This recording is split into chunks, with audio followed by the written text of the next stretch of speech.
and welcome to the Keyboard Road Warrior with me, Movie Scouse 007, where we play Euro Truck Simulator 2 with a keyboard and a laptop. So we leveled up at the end of the last journey, so let's go ahead and apply the skill point. So I think we're going to go long distance. So what that does is that gives us level 5, which is deliveries up to 3,000 kilometers, and a 25% higher reward for delivery distances longer than 20 kilometers. So let's lock that one in. Okay, let's check out the new upgrades. It's tires, tire. Okay, nothing terribly exciting at all. Okay, so let us go and repair and rest. So, rest stop is just across the road. So let's. Oh, parking brakes on. Whoa, that was some. Okay, that was some stuttering. That was not cool.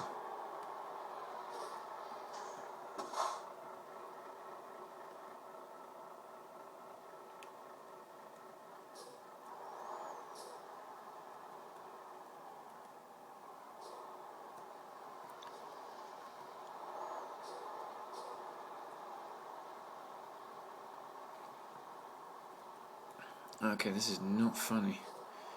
I don't know what it is I'm running that's causing this, but whatever it is, it's not good.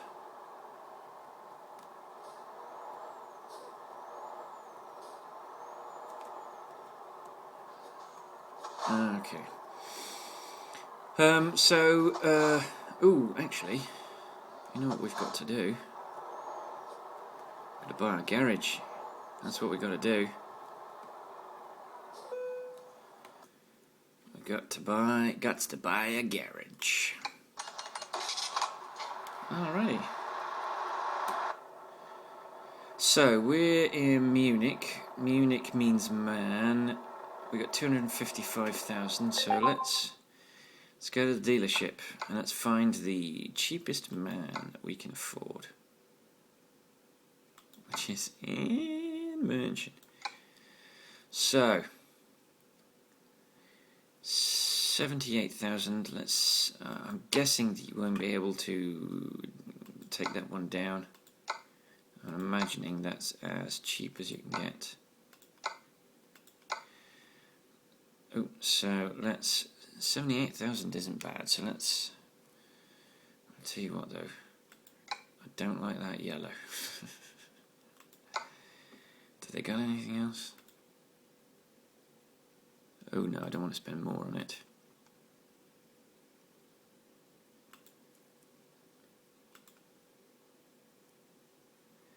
Yeah, let's do that because we get some money back. Red'll do. Red'll do 2,200 now. So let's confirm that 76,500. So let's purchase and Munchen. Boom.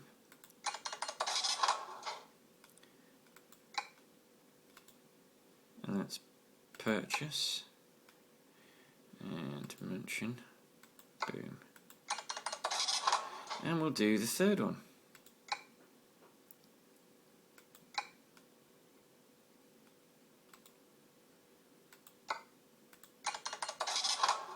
Okay.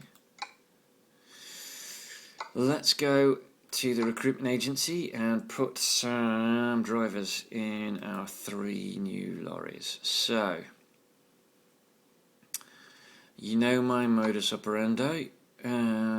Sam, maybe. So far, Sam is looking like leading candidate.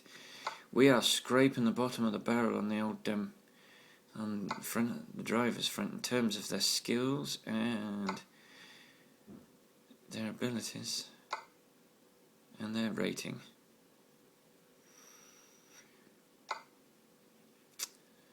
Yeah. I think we're gonna go with Sam first. Ooh, hello. Elspeth.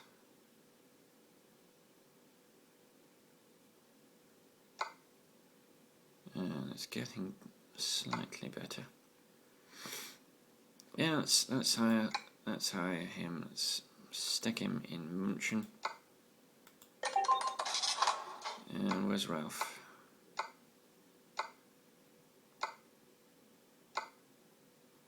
There's Ralph. And let's find Elspeth.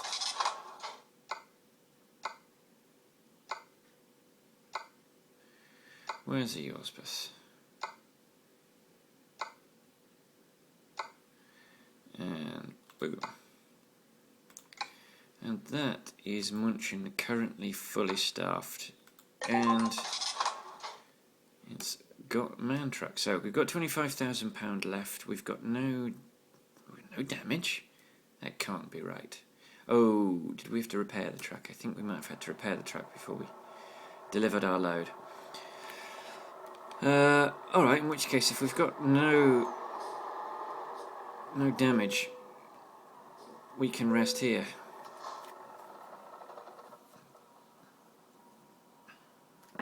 Oh, actually, do we need... No, we found a recruitment agency. We're good. Alright.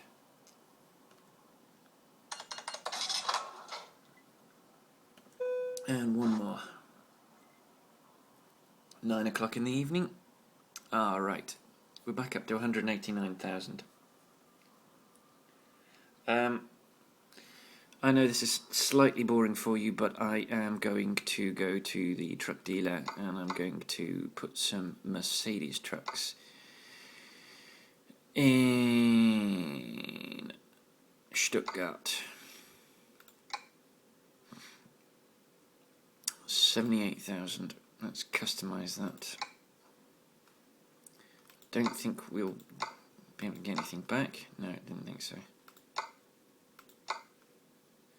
That's fine. 78,000 is fine. So let's purchase that and stick it in Stuttgart. Okay, and one more. So we've added 5 trucks. We've now got £32,000. So let's... Sorry about this, but again, I need to go recruiting. And... I've lost my place with... let's hire Jurash for Stuttgart.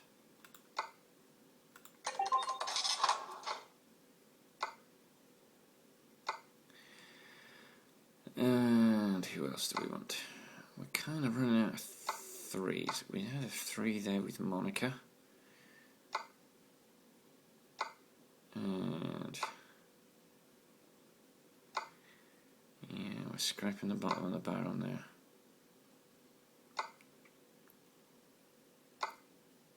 Oh, hello. No, yeah, Katerina was a 3. Yarek is a 3. Hans. Hans is a very location-appropriate name for a driver in Stuttgart. So let's give Hans. Right, so now our next task is to get ourselves some gainful employment. We obviously, I think the way this game works in terms of when you upgrade is that you have to go through a couple of cycles in order to get the upgrades to apply. So we won't see any 3,000k jobs for a little while, I don't think. No, we're not there. We're in Munich. What am I doing?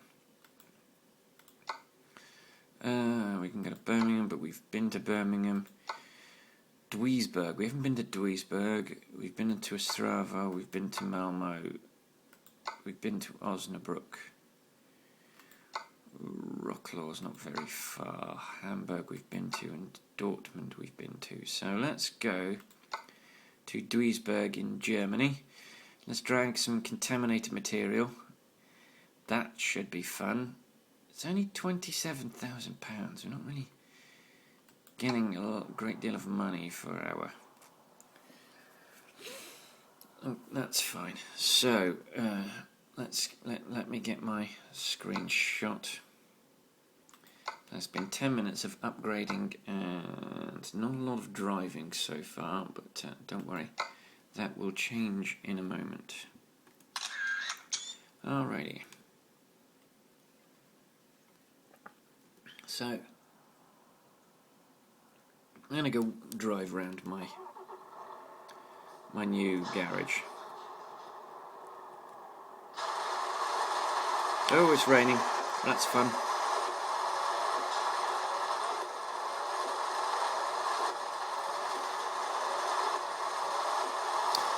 Right, so today I'm going to talk about my gaming history, because I'm not sure whether I've talked about where I'm coming from in terms of gaming. Let me... Let's just turn the volume down just a bit while we are driving in this driving rain. Oh, come on.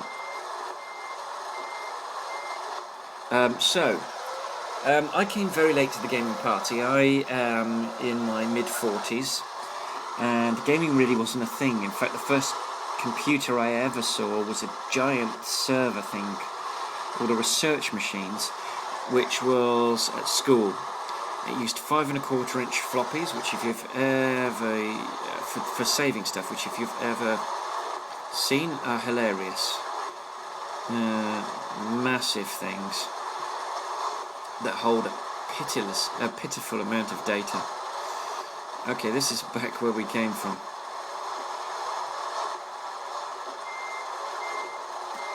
Okay, we missed that clearly. Alright, let's pick up our load. So gaming really wasn't a thing when I first... Computer gaming wasn't a thing. When I gamed, when I played games, I was outdoors doing stuff. I'm probably the last generation for whom gaming meant anything other than computers. But it doesn't mean that I wasn't fascinated with games. I was very fascinated with computer games as soon as they became... Right. I arsed that up. Completely effed that up. Okay. Right. So the first game I was really able to play was when my dad got what was called a BBC Micro. Now, if you live outside the UK, you probably don't know what a BBC Micro is. It's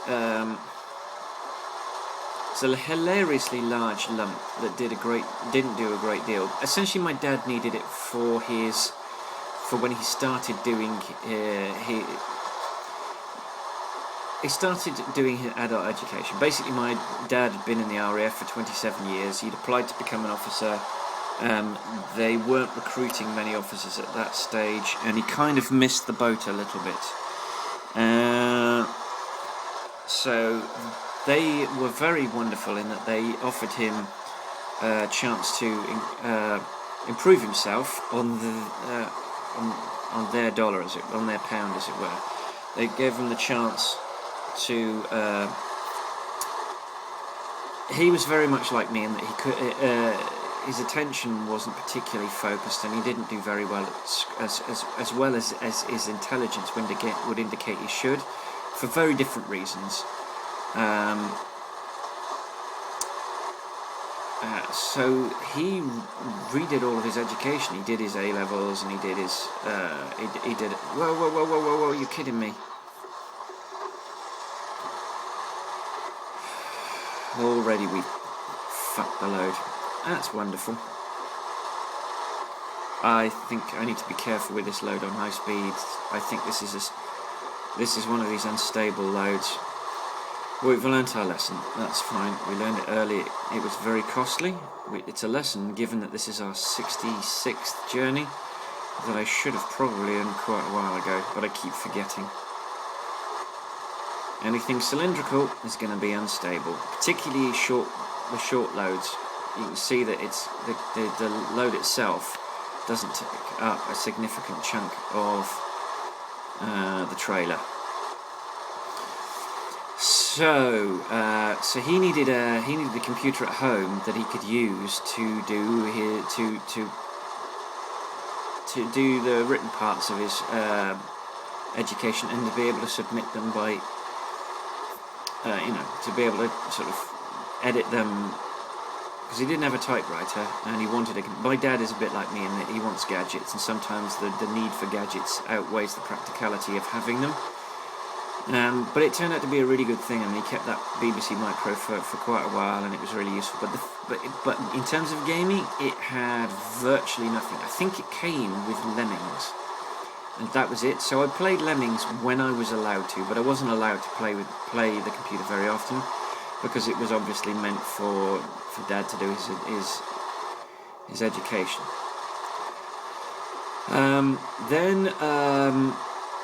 Later on, he got one of these big lumping tower things. Now, I think it was like a 486, something like that, or a very early Pentium. But by that point, I'd already moved out. So I had a computer at work, and a friend at work bought a copy of SimCity 2000. And we would stay after work and we would play SimCity 2000. We did a joint city running, which we ran for months, which was really good fun. We had great, the number of hours we spent after work playing that game was ridiculous. Then I got into Championship Manager, which is a football game. If you're American, now by football I mean soccer. Okay, excellent. I'm going to put the road noises up again so I can hear the engine. It's a management sim. You don't actually play the football. What you do is you're the manager of the team. You scout players, you recruit them, you choose the squad for particular games, you choose the starting 11, you determine the formation during the game, you determine the tactics and make substitutions as appropriate, and you try to make sure that you do as well as possible, try to avoid the sack, and try and win some trophies. There are two ways of playing Championship Manager. It's now called Football Manager. They sold the name Championship Manager to Eidos, who were at the time publishing, and they kept the game engine and they took it to Sega and they rebranded it Football Manager. I tried both and I prefer the engine. I don't know what the difference is now. I don't recall Championship Manager being a thing anymore. I think it died because I think everybody just migrated to Football Manager because they were aware of what was what, and I don't think the brand recognition from the name really helped Eidos in any way. It's originally it was very bare bones. There was no game engine. You got a bit of text to tell you what was happening in the game, but it looked like one of these play-by-mail games, which I also did for a while. I did a play-by-mail football game, which was fun, but it was expensive. And it wasn't very easy to use. You would do things. It basically you got like a 12-page printout every week, and you ticked boxes, and you wrote messages to other players in your league, trying to buy players from them. You recruited youth players, and it was interesting, but it you could only play one game a week, which is fine. I mean, that's how the football in the real world works. But quite often you couldn't do things you wanted to do. You were very limited to the league you were in and the players you were playing against. And with Championship Manager, or aka Football Manager, you've got access to players from all over Europe. You've got access to in the early days you had access to something like 15,000 players. So it's a fantastic, and it's more instantaneous. You could see what happened during the games. You could see which players were effective in which positions, and when a player wasn't performing very well, you had a chance to do something about it. Whereas all you got for the play-by-mail ones is you got a set of statistics which were numbers out of 100. There was no you had to really keep a close eye on what was what by keeping all of the printouts, so that over the season you could see who was improving and who wasn't, and it was very labour intensive. It wasn't like the computer ones where it's a click of a mouse and you can see what's going on. And I had Championship Manager. I had Championship Manager 2, and then my mother got a computer at home, and I was finally able to play games at home. I got a bonus from work, and I bought a PlayStation 1 about a year after it came out, and I bought it to play 2 games. I bought it, but before I bought it, I knew I was going to buy a PlayStation, so I bought a couple of magazines to see what was what. And they were raving constantly about a game called Wipeout. So that was the first game that I bought. I bought Wipeout. That was the first console game I ever bought. I love Wipeout. I have had almost every iteration of Wipeout. And I was devastated when Sony closed Studio Liverpool, who had been Psygnosis. Psygnosis were the original developers of Wipeout. Then they got bought by Sony Computer Entertainment Europe, and then they got rebranded Studio Liverpool. They were closed by Sony. They've risen from the flames, and they're now called Wildfire, something like that. So they're back making games, and they advised on a PlayStation 4 game. I think they advised on something like Knack, I'm not sure. But yes, so Wipeout was the very first game I got, based on recommendation from, I think, a couple of magazines, but I think it was also a PlayStation magazine. And then I also got the Formula 1 games, because I'm massively into Formula 1. It's one of my things. I love motorsports, but particularly Formula 1. And so I got the very first one. It was when Murray Walker and Martin Brundle were commentating together, and it followed the BBC format for the look and feel of it, and I enjoyed it, but I wasn't very good at it. You're playing it with a controller. Driving games are meant to be played with steering wheel, as you can see by my efforts in this game. And they didn't do a steering wheel for the PlayStation 1. They never have. It's so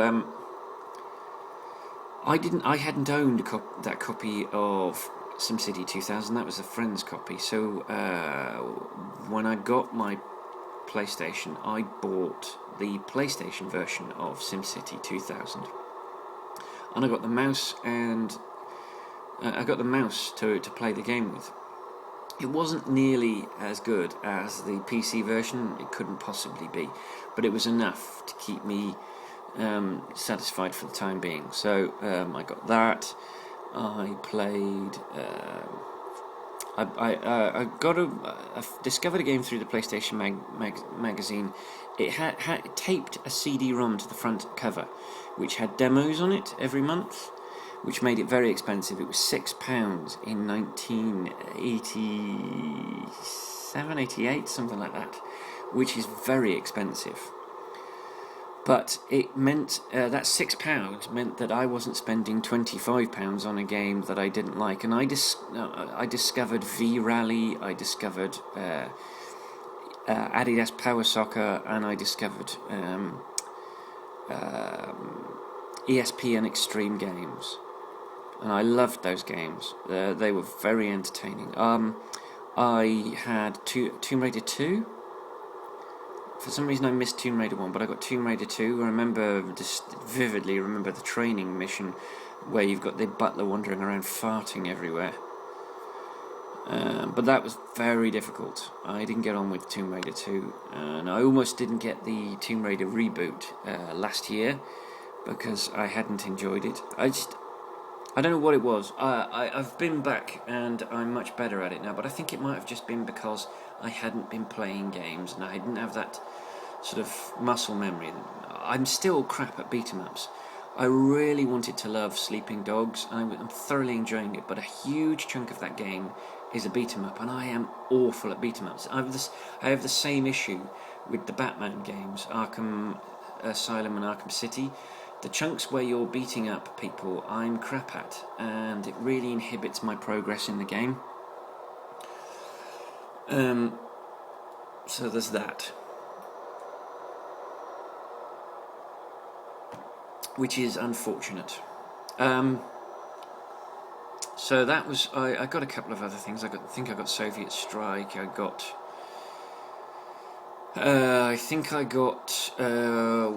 one of the GTAs,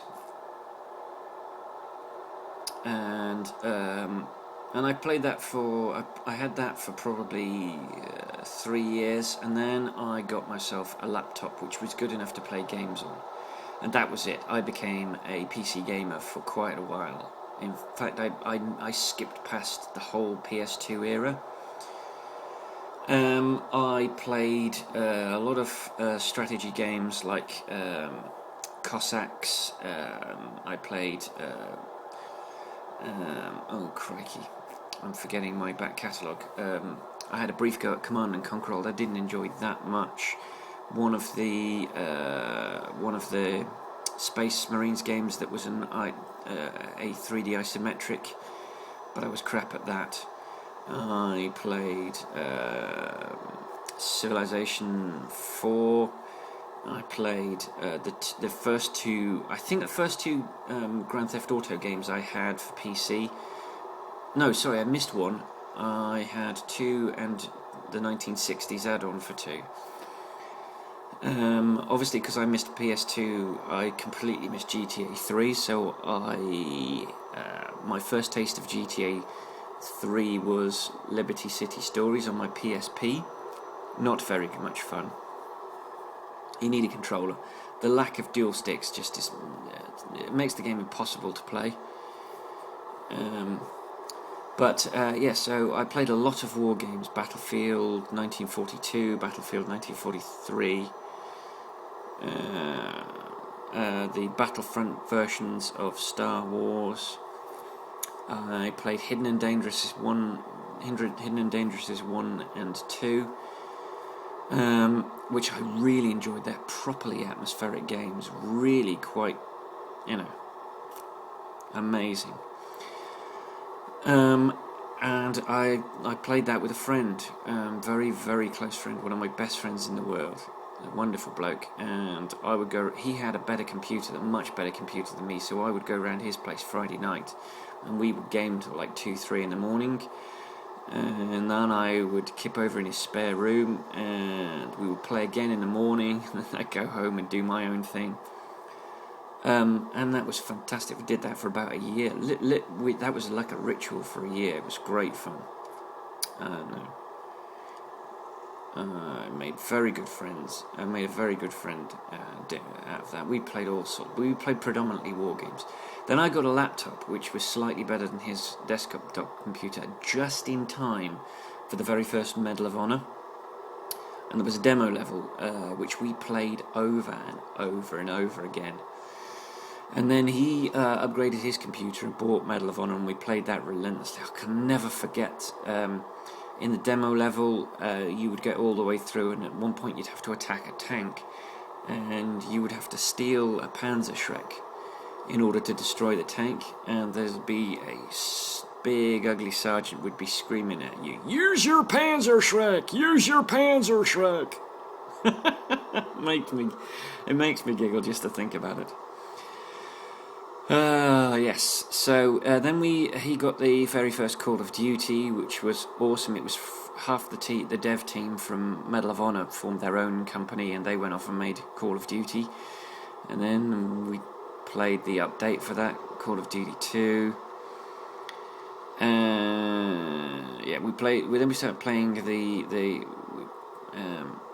we started playing relentlessly playing a series of games called Close Combat, which were a top-down strategy game. And there were, I think, 4 or 5 different versions. There was one for the D-Day landings. There was one for Stalingrad. There was one for one called A Bridge Too Far in Holland, where you've got to, which is almost, if you're playing the Allies, it's almost suicidal. It's almost too difficult to win. There is Normandy. Normandy was the invasion of the D-Day landings. I forget. There's one I'm forgetting. I can't remember. And that was a tremendous amount of fun, and we probably played that for about 6 to 8 months. And then we started playing one where you are one of the world powers in the Napoleonic era, and we would team up, and it involved some naval battles, and I would be Nelson to his Wellington, so he would focus on the land battles and I would focus on the naval battles. And we would play as Great Britain, and the object was to take over Europe. I cannot remember. Imperial Glory. It was called Imperial Glory. It was great fun. It had its flaws. It had its issues. Oh, we have £90,000. I'm going to take a short truck purchasing break. Let's go to Stuttgart and buy a truck. 78. Let's purchase it. And let's put it in Stuttgart. Boom. Let's get a driver in there. So Imperial Glory, I think, was the game that really took us over for quite. We played Cossacks for a long time, which was a similar kind of game, but it was more resource based. A bit like there was a whole slew of resource based games, a bit like Civilization 5, but there were the battles. You actually conducted the battles. Which was fascinating. So Matthew is looking like our favourite so far. Jonas has got a more even spread. Yeah, let's just hire Matthew. Let's stick him in Stuttgart. Right, our next 80 grand will go to upgrading Munich. So yeah, Cossacks was great, but you would have to build buildings, and you would have to build houses to house settlers, and you would have to grow the number of settlers you had. You'd have to have enough food to feed the settlers, and enough. You'd have to then harvest resources like wood and gold and iron and stone, and you would have to plant fields of wheat in order to feed, and you'd have to fish. All fantastic and entertaining, and I would have traditionally, in our little thing, I would handle the resource management and the empire building. So I would have to handle the resource management and the building construction, and he would handle the exploration and the battles, and we would hot seat it. We'd take like 20 minutes each, and 10 minutes each, sorry, and we would hot seat. I would take over. I would build buildings, research new technologies. It sounds very similar to it is very similar to Civilization 5, but it's much more your tiny little patch. Whereas Civ 5, you don't place stuff. You take over cities and you research stuff, but you don't place anything. There's no, you don't build houses, you don't build buildings. You research them and then they appear. Imperial Glory was less about that. You would have to research weapons and technology. You would have to you'd have to place. You'd still place things like barracks. You'd have to place blacksmiths in order to build things. You'd have to have stables for your cavalry. It was still like that, but it was not quite as in-depth. You weren't growing food. You were taking over tiles, sort of spaces on the game map, and that's where you were getting your resources from. And you had to think strategically about it, because some spaces gave you more resources than others of a particular type. But it was much more about the sort of the tactical, strategic approach to your taking over of the world. We played that. I think that's probably the game we played the most for the longest, apart from maybe Battlefield 1943. That was our online fix, where we would play 3 deaths, and we'd hot seat that one and play 3 deaths, and then the next person, because you can get killed quite quickly. Especially if you spawn in front of someone who is base camping. Now, we had no problem with base camping. It's a legitimate military tactic which all military leaders have used at one point or another. But it's a tactic that doesn't have any support within the online gaming community, and quite often you will get kicked from a server from doing it, which I think is bullshit. A tactic that no one had any problem with but us was bunny hopping. Jumping up and down in order to avoid getting shot, which is the most ridiculous thing. We would usually end up playing against a lot of teenagers, and teenagers tend to do the bunny hopping more than any other age group, and it's just moronic and ridiculous, and it just annoyed the hell out of us.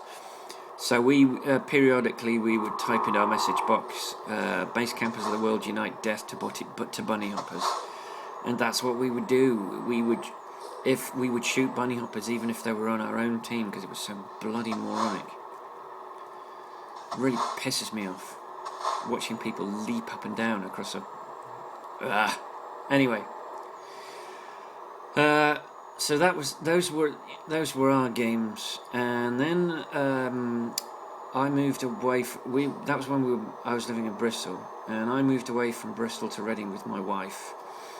And I got a job, and the fella I was working with was heavily into Grand Theft Auto. Now, I'd played the 2D top-down versions, which were entertaining enough, but I'd never played them seriously, and I'd never played the missions. I'd always played them as a sort of a run-around, shoot, kill, drive cool cars, run pedestrians over, that's and crash into things, that sort of thing. I never played the missions. Didn't even really realised there was much in the way of missions to play in this game. And as I said, I missed Grand Theft Auto 3, and I'd missed Vice City and San Andreas, but I had a reasonable computer, and he had a PS3 and was just gagging for Grand Theft Auto 4. This is sort of mid 2008. His flatmate had a PS3, and they played all sorts of stuff, but he was waiting intently for GTA 4, and I was like, oh, you've got to play it when it comes out, you've got to get yourself a PS3, you've got to play it. And I bought a PS3, and I think the first game I bought was crikey, what the hell was the first game I bought? Burnout Paradise City. But before I got the PS3, I got hold of a very cheap copy of Vice City, and I played that all the way through, and it really grabbed me. And it grabbed me so much that for the first time in my life, I nearly completed a game. I nearly completed a whole game. Prior to that, I think, aside from the sort of the games where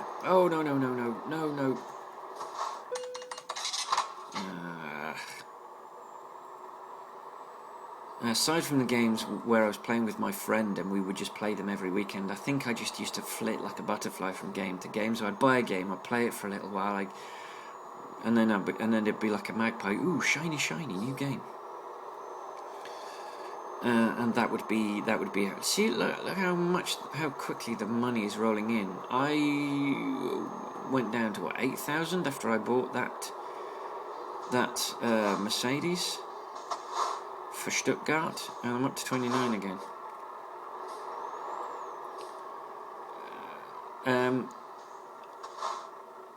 And then so then I got grabbed by Vice City. I mean, it really grabbed me. It was a properly engaging story. It was a character that you're playing. I found amusing and interesting and fun to play. It was a 3D environment that wasn't maps that you went from one to another. The entire environment ultimately was available to you. Now, with Vice City, San Andreas and GTA 4, you were only able to play on a portion of the map, and they would block you from getting to other portions until you... Oh, we've discovered Duisburg. That's interesting. Should we go and look at Duisburg? Is there anything to look at in Duisburg? Yeah, nah. Oh, is this our destination? I think this might be our... Yeah, this is our final destination. Goodness me. Well, that's a lot shorter journey than I thought it was going to be. I'm going to carry on talking about this because I'm nowhere near done with this subject. So in the next video, I'm going to be talking about my gaming history. I'm going to carry on. I'm going to go right, which means I'm going to have to wait for the traffic in front of me to go.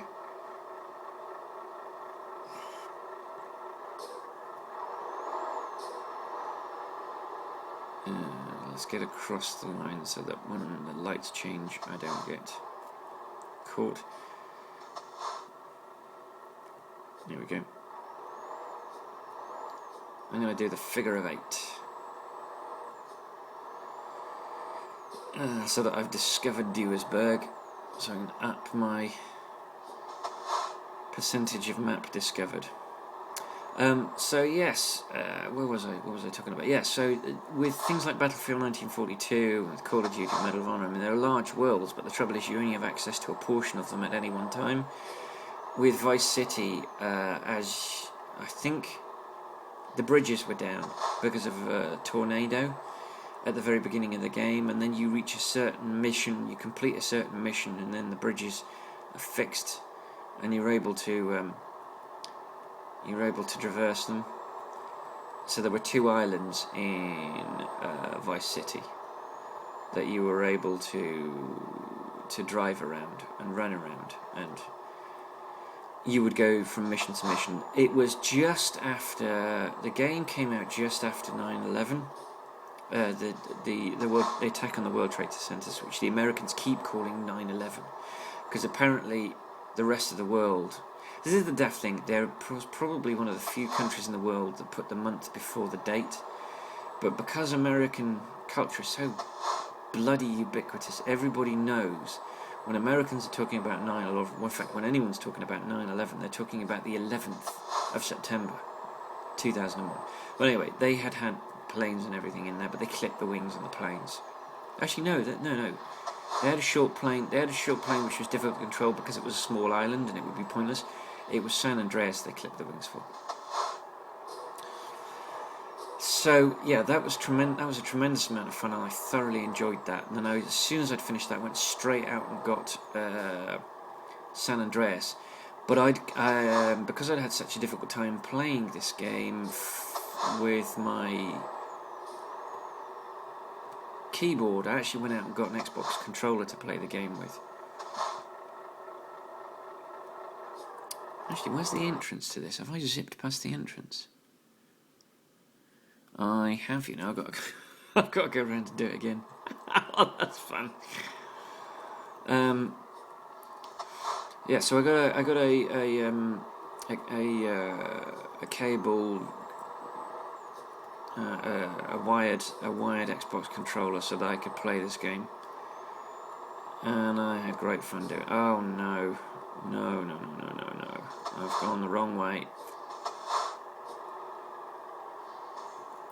Thankfully there's a gap in the wall that I can use to go through.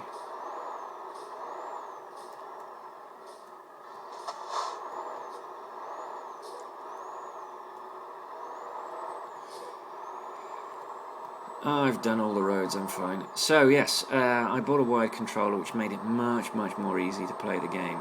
And in fact, in some ways I wished I'd brought that wired controller with me so I could play this game with it. Because I think I'd have much better time on this game with a wired controller than I am with the keyboard. But I might give it a go, you never know. JCDDM Dad played with a controller for a long time. And it might be that I can't play this game on this laptop with a steering wheel, because it might this laptop might not have enough grunt to control the keyboard as well as the game. We'll see. I would prefer to play with the steering wheel, given the choice. So this is going to be a good work, at best. Whoa, whoa, whoa, whoa, whoa.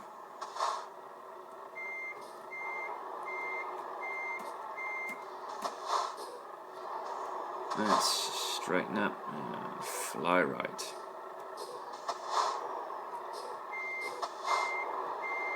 No, no, no, no, no, too much, too much.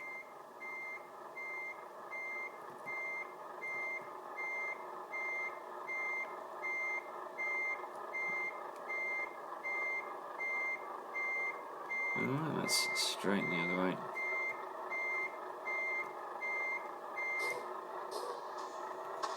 God, that beat is really low. Oh, no, no.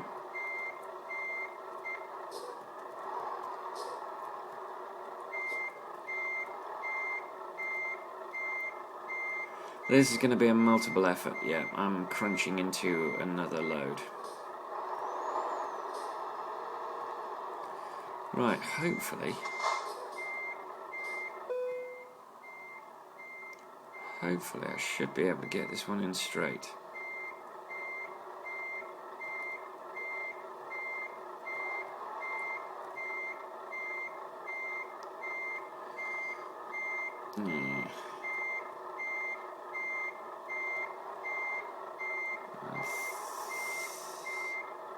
Damn it, I screwed the pooch at the last minute. There we go, we're in. So, handbrake, engine. Let's see what we got here. Good work? Yeah, we got a good work. We did only do a 671k, only took us 8.5 hours, 8 hours 29 minutes to be precise. 248.1 litres. We got a base reward of £16,849 and 671 XP. We got a level 27 proficiency bonus of £6,823, an ADR delivery bonus for class 6 of 140 XP, a long distance delivery bonus for skill rank 5 of £818 and 167 XP, an urgent delivery bonus for skill rank 4 of £3,274 and 201 XP, a parking bonus for 45 XP, but we suffered a damage penalty for 1% damage of £138 and of 14 XP. So that gives us a total of £27,626 and 1,210 XP. It's okay. We are starting to get into the upper echelons of the game. Well, it's given it's 150, so we're 25 was 1/8 of the game. So there we are. That is us. We're still a level 27. We've got a profile lifetime experience of 82,333, and we're still aiming at that level 28 XP cap of 86,300 XP. But for now, thank you for joining me in this video. Thank you for watching any of my videos, never mind this one. And until I see you in the next video, I'll see you on the road.